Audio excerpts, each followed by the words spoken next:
Turismo, enquanto uma atividade econômica importante em termos de produção, geração de renda e ocupação, é relativamente recente no mundo. Nós podemos praticamente identificar, a partir do segundo pós-guerra do século passado, como um marco fundamental para a massificação do turismo em termos de fluxo de pessoas, de riqueza e de serviços. Mas foi sobretudo a partir da década de 1980, com a globalização, que a atividade de serviços se estruturou de uma forma inédita, muito importante em termos de produção de renda, de emprego, de serviços, né? Hoje, praticamente, o turismo representa cerca de 10% do PIB mundial, alcançando muito mais do que 300 milhões de postos de trabalho. Portanto, estamos falando de uma atividade significativa em termos econômicos, nacionais e mundiais. Muito bem. Ocorre que nesse início do ano de 2020, o mundo foi afetado por uma onda viral, a pandemia do coronavírus, né, inicialmente estabelecida na China, mas depois de proporções multinacional, praticamente chegando a quase 200 países contaminados por esse vírus, cujo grau de infecção e letalidade tem sido significativo. Diante deste fato inédito, o que ocorreu foram, na verdade, medidas tomadas pelos governos, de maneira geral, com o objetivo de evitar a maior infecção viral, gerando problemas de saúde pública que praticamente colapsaria a forma de funcionamento da saúde, diante inclusive da própria letalidade deste vírus. Bom, as decisões tomadas em termos de enfrentamento desse quadro viral fez com que houvesse, portanto, decisões de isolamento social como a melhor medida para evitar a ampliação da infecção para a maior quantidade de pessoas. Bom, as decisões de isolamento social, de quarentena, trouxeram repercussões inimagináveis para o comportamento das atividades econômicas, para a própria ocupação e a geração de renda. De maneira geral, o mundo ingressou num quadro recessivo.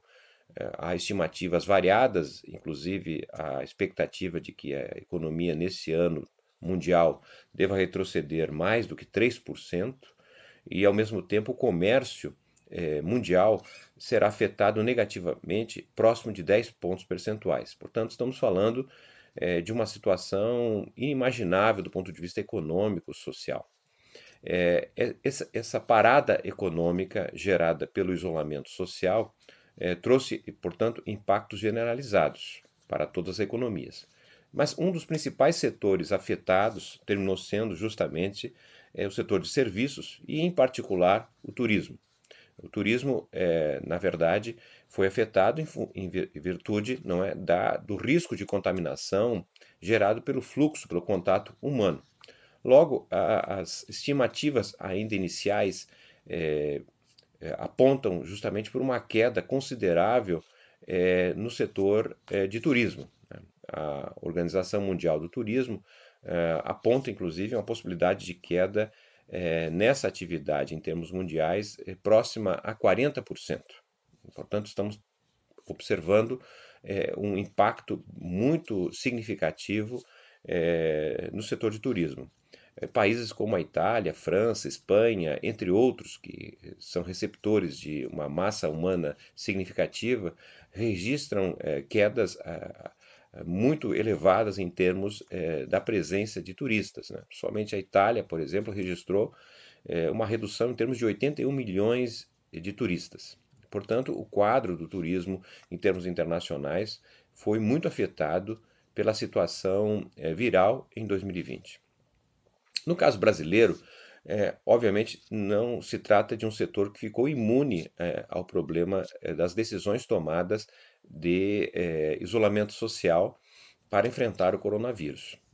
As informações ainda são preliminares, mas também apontam para uma queda bastante significativa, podendo inclusive se aproximar de uma queda de 40% ou até mais, dependendo do tempo em que o isolamento social se mantiver no Brasil em detrimento da própria contaminação viral. Bom, nós tivemos agora, no mês de março, as informações produzidas pelo IBGE que apontam uma queda no setor de serviços de 7%, isso no mês de março. Em grande medida, a queda de 7% no setor de serviços do Brasil foi motivada justamente pelas atividades vinculadas ao turismo. Portanto, um dos principais setores, portanto, afetados negativamente em termos de circulação de pessoas, renda e emprego, foi o setor de serviços. Obviamente que os serviços, o turismo e o conjunto da economia voltará a se recuperar, né? Tão logo esse quadro de pandemia seja superado.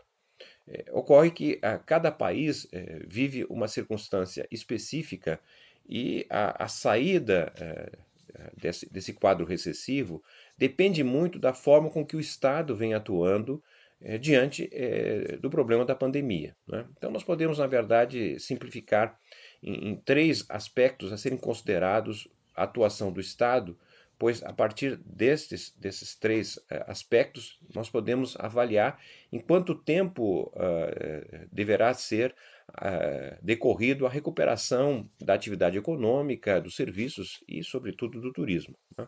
Então, o primeiro aspecto a ser destacado diz respeito ao grau de articulação da intervenção que o Estado vem fazendo, porque, em termos de parada econômica, praticamente as forças de mercado não funcionam e cabe justamente ao Estado uma intervenção.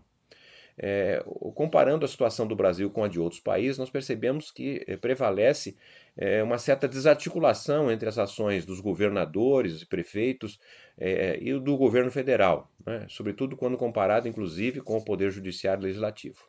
Essa certa desarticulação em termos de intervenção do Estado também se revela frágil do ponto de vista da quantidade de recursos alocados para enfrentar o problema do coronavírus, né? Nós temos observado em vários países, como por exemplo a Alemanha, que a quantidade de recursos adotados para enfrentar o coronavírus equivale a cerca de 30% do PIB alemão, né? No caso brasileiro, a quantidade de recursos é relativamente pequena quando comparada com o PIB. A estimativa é que, até o presente momento, a quantidade de recursos anunciados e liberados não supera 4% do PIB brasileiro.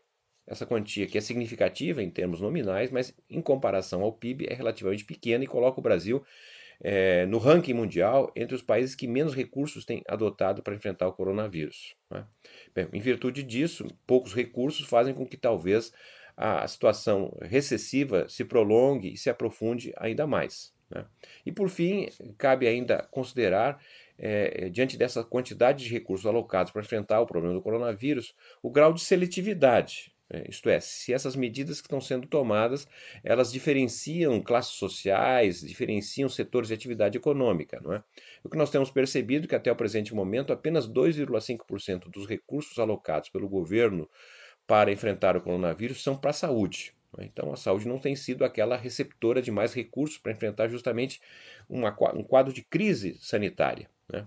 Além disso, quando nós analisamos essa quantidade de recursos anunciados, liberados pelos governos, nós percebemos que praticamente a cada R$ 5, cerca de R$ 4 se deslocam para o andar de cima da economia nacional, isto é, diz respeito basicamente aos bancos, aos grandes empreendimentos.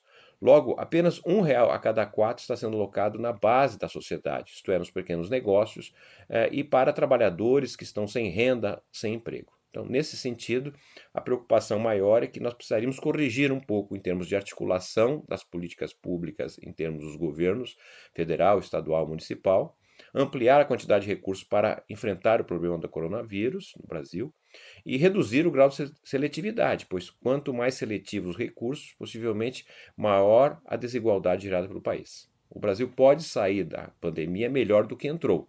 Isso, obviamente, depende das ações tomadas no presente momento. Muito obrigado.